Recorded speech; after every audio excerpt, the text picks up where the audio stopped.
Well, God bless you, lovely people on YouTube and Facebook and to the whole wide world. Man, I get a charge. I'm charged up from that service we had this morning. I love you guys at One Lord, One Spirit Outreach. You guys are doing awesome. Thank you so much for the gifts. They brought me gifts in today. My God, Sister Shay and Sister Mary brought me gifts. I had a young lady come from Indianapolis. I can't think of her name, Lord Jesus. Bless her. She brought me a gift also. I thank God for her. It's just been a blessing day. And the day we talked about Baal, it's a spirit that comes from Ahab and Jezebel years ago, and that spirit have not been broke. And you could take it back that we talked about light-skinned brothers, dark-skinned brothers that worked in the house of slavery. The light-skinned brothers will work in the house. Light-skinned sisters will work in the house. They called them house, you know the word. And then if you worked in the field, you was field, you know what I mean. So that spirit have never been broken. I've been saying that for years because some places here in South Bend, we got 5, 6 churches in the same area, and that area is the worst in crime. Why? Because the churches have the spirit of Baal.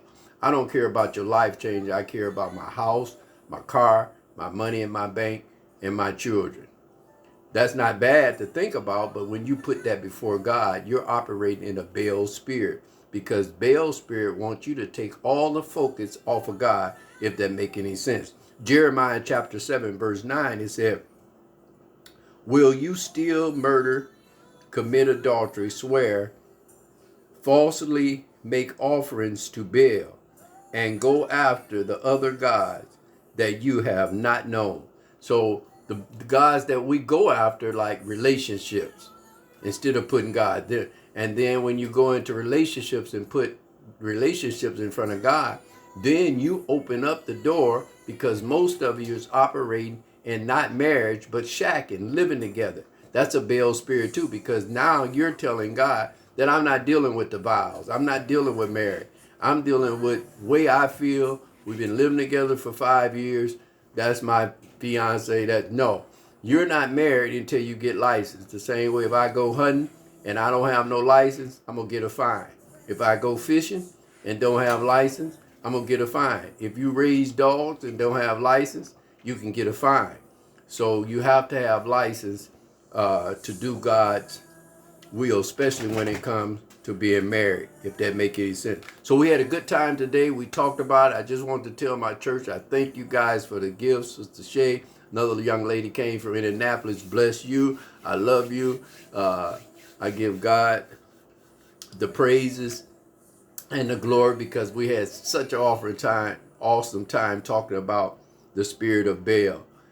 And I like for all of you to go into John chapter 3 verse 29. It talks about the bridegroom, and a lot of people don't understand when he said that we are the bride. I remember years ago when I was first getting into ministry, and the preacher preached on John chapter 3 verse 29, talking about we are the brides. And I came home and I told my wife, I ain't no bride, I ain't no woman. So I missed the whole message by thinking that he's talking about in the natural, he's talking about bridegroom for real. Hey, and in the spirit, he's talking about Jesus Christ is the bridegroom, and we are the bride, and Jesus Christ take care of us, if that makes sense. So you can look at that, look through Baal, study on Baal, because we're operating in that spirit now. That's why churches and pastors is not breaking that spirit, because if your mind is on how many come in to pay for your Lexus and your $250,000 home, then you never will kill the spirit of Baal, because God don't want us focusing on money more than we focus on him, if that makes sense. Well, just to give y'all a little good hot word before next week, and we'll be coming back to you. I'll be coming back to you Monday morning early on Attitude Monday. You guys have a blessed day and have a good Christmas, and I'll talk to you guys soon. You guys be blessed.